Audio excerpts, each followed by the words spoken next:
What's up, guys? The Duckster's back for week 4 50-50 DFS action. Excited for this week. We had another good week. We got 2 in a row. Last week could have been better.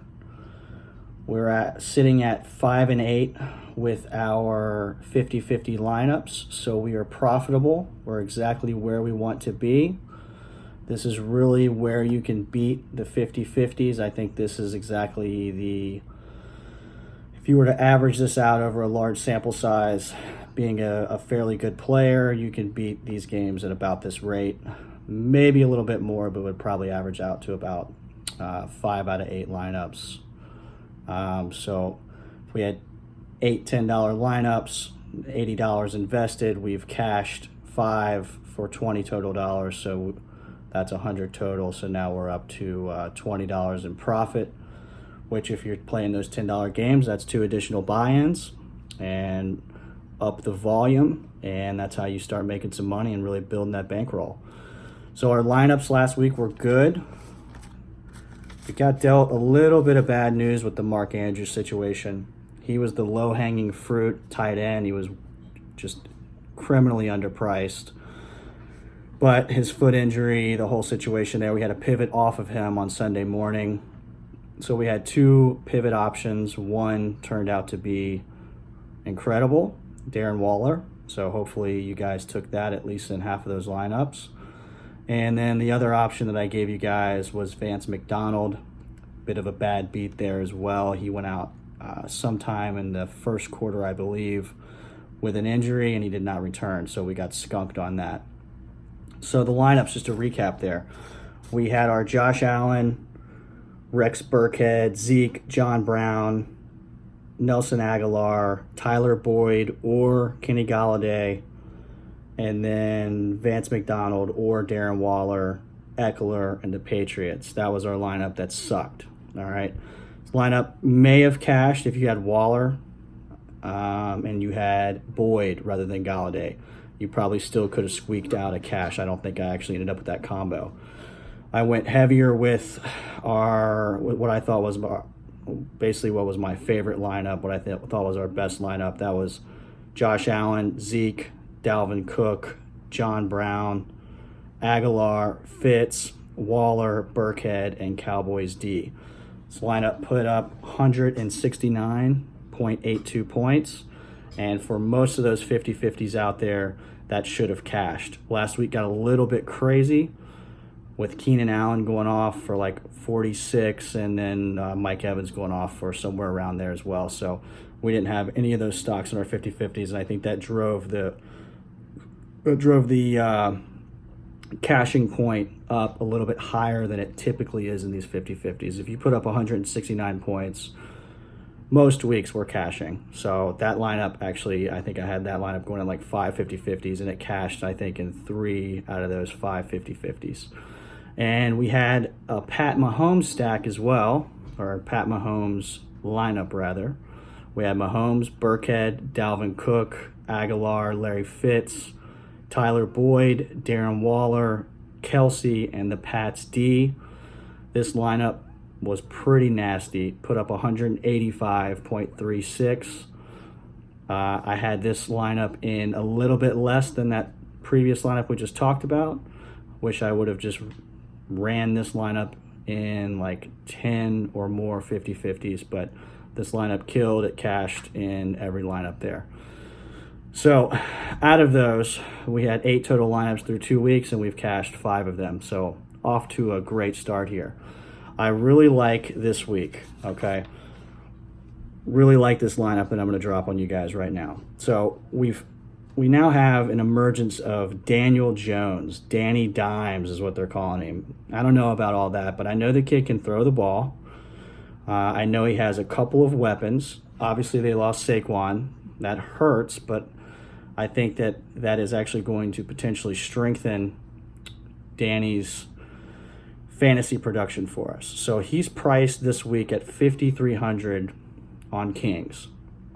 So this is going to be our quarterback in our cash games this week.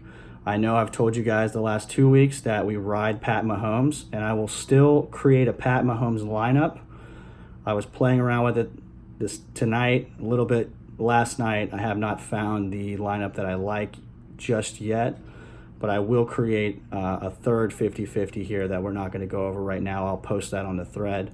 It'll be a Pat Mahomes lineup. So QB, Daniel Jones.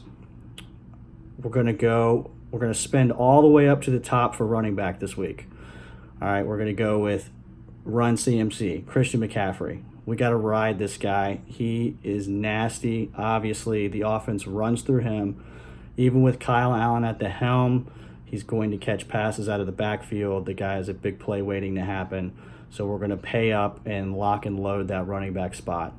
Second running back that we're going to use this week, I posted this guy on the thread last night.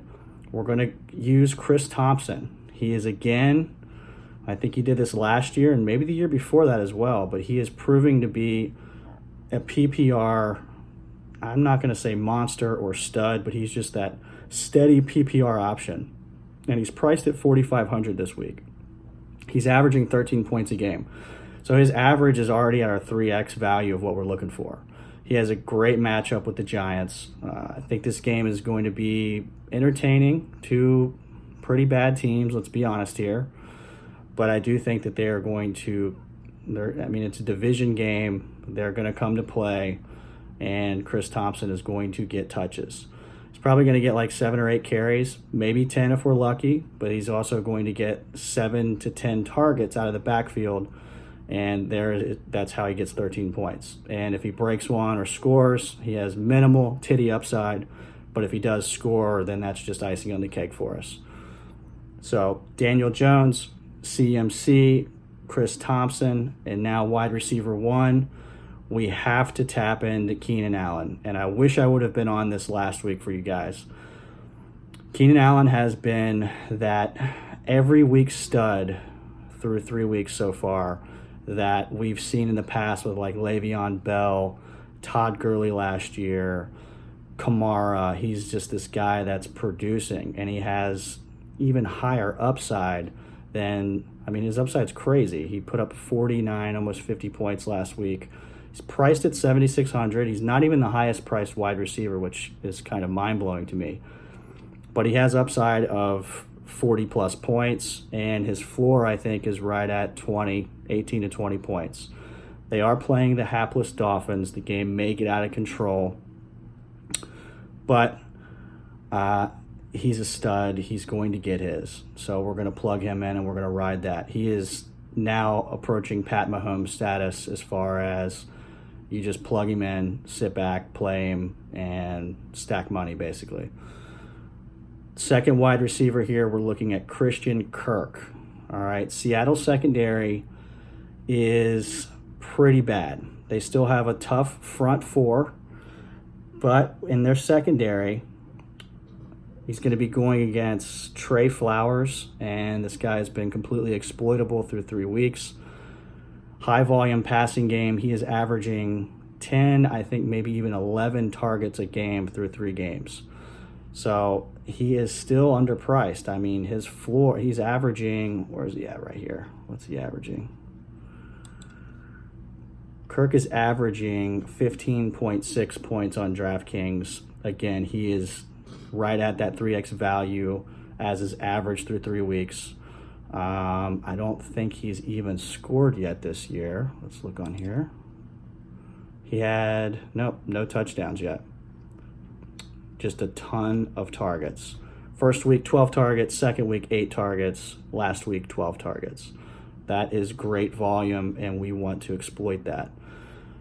So we're going to run with him. Third wide receiver here, we got to go with everybody's favorite nickname so far this year.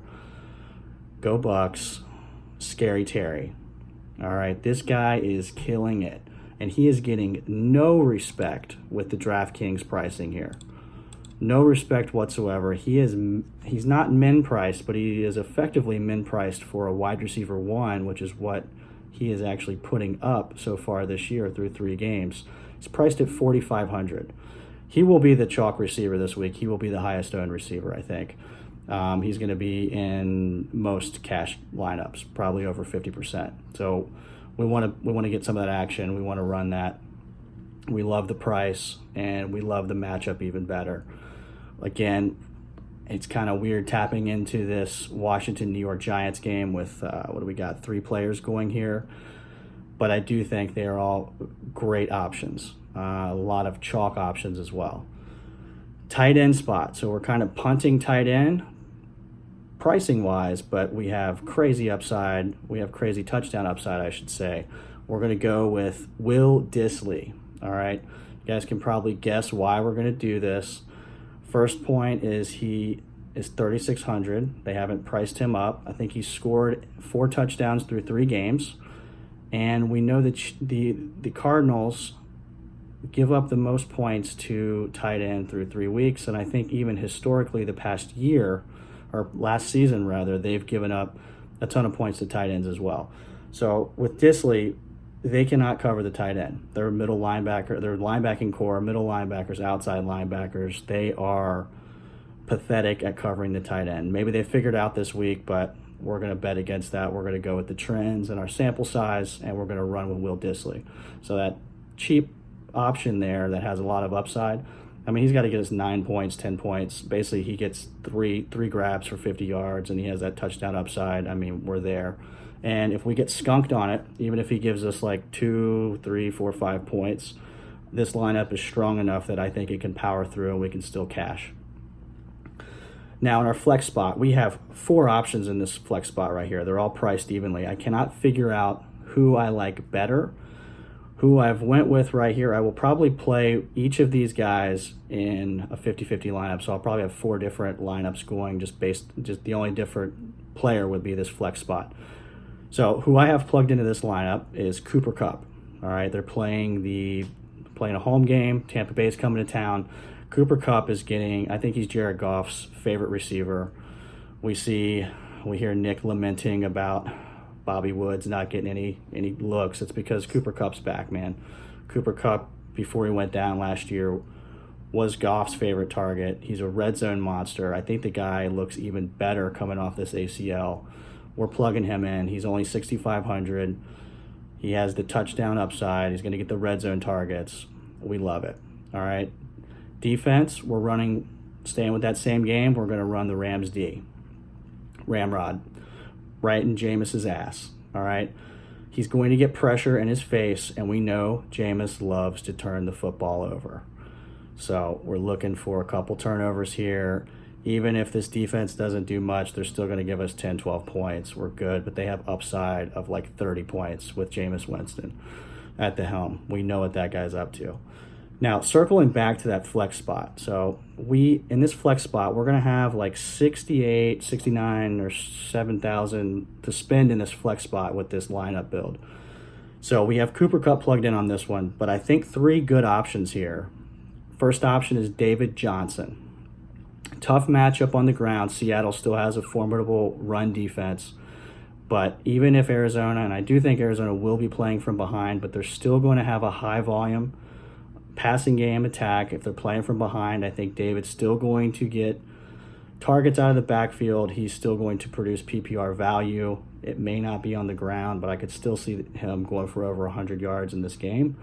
He's yet to find the end zone, I think. So this, if Cardinals have any hope of competing in this game, they got to get this man the football. It is a tougher option, though.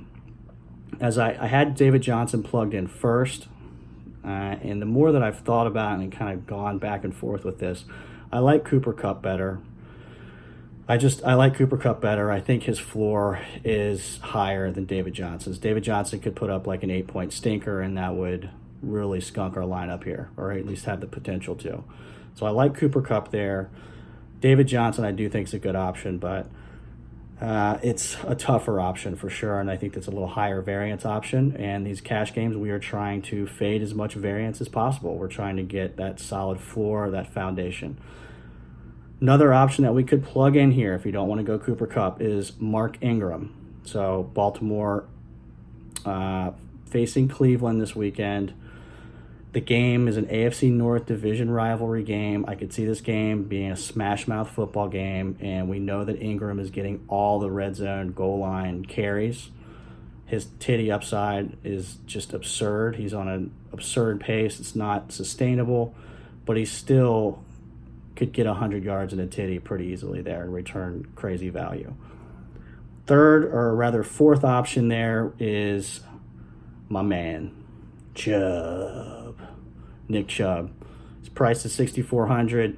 Same reasons apply as they do to Mark Ingram there, except Chubb is getting more volume. They are feeding this guy, and I think that they're understanding each and every week that their offense really needs to revolve around Nick Chubb.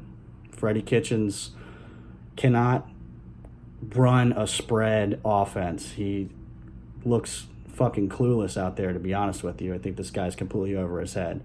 They need to rein it back in a little bit, dial it back in, continue getting Chubb the football. I mean, he's going to catch some balls as well. So I think he's got good upside. Again, those three running backs are very well priced, but they all three have tough matchups. So I just went ahead and went with Cooper Kupp, who I just think his floor is a lot better. So recap, we got Danny Dimes, Christian McCaffrey, Chris Thompson, Keenan Allen, Christian Kirk, Scary Terry, Will Dissly, Cooper Kupp, Rams D. All right. So that is the core build that we're looking at. I'm going to throw another 50-50 here real quick. I'm not going to go into a lot of analysis on this one, but this is it's another Daniel Jones build. I like it. I think it's a higher variance build, but I do like it. I will run it in probably one or two 50-50. I'm probably going to have 10 50-50s going this week. I'll probably run it in one or two. Probably going to run that first one in 5, and then I'll do those two or three or four Pat Mahomes builds as well. So second 50-50, we got Danny Dimes. We got Mark Ingram or Nick Chubb. We got to decide that, but we talked about that just now. We got Chris Thompson, Keenan Allen, Kirk, Scary Terry. We're going to pair Evan Ingram with Danny Jones, and then we're going to put Travis Kelce in that flex spot, and again, we're going to run with Rams D. I think Kelce is due for a monster game, and here's why. Detroit, I think they have Darius Slay, probably one of their better cornerbacks. He has a hamstring issue, practiced in a limited fashion today. Don't really know the status. He very well may be out. I think he's like a 50-50 right now, but it's trending like he's not going to play. So that's the only hope that they have of covering anybody in the Chiefs' backfield there, and the Chiefs' perimeter with their speed. And you got Kelce just barreling through the middle. I could see like a 2-touchdown, 100-yard game here. This lineup is a higher variance option, like we said, because we're stacking Ingram with Danny Dimes. Something happened there. They lay up a stinker. I mean, we could get skunked on two positions, and that would most certainly probably make us not cash. So I do like that first lineup better. But I'll get back with you guys with that Pat Mahomes lineup, and we'll do some GPP talk later on in the week. All right, guys? Have a good night. Peace.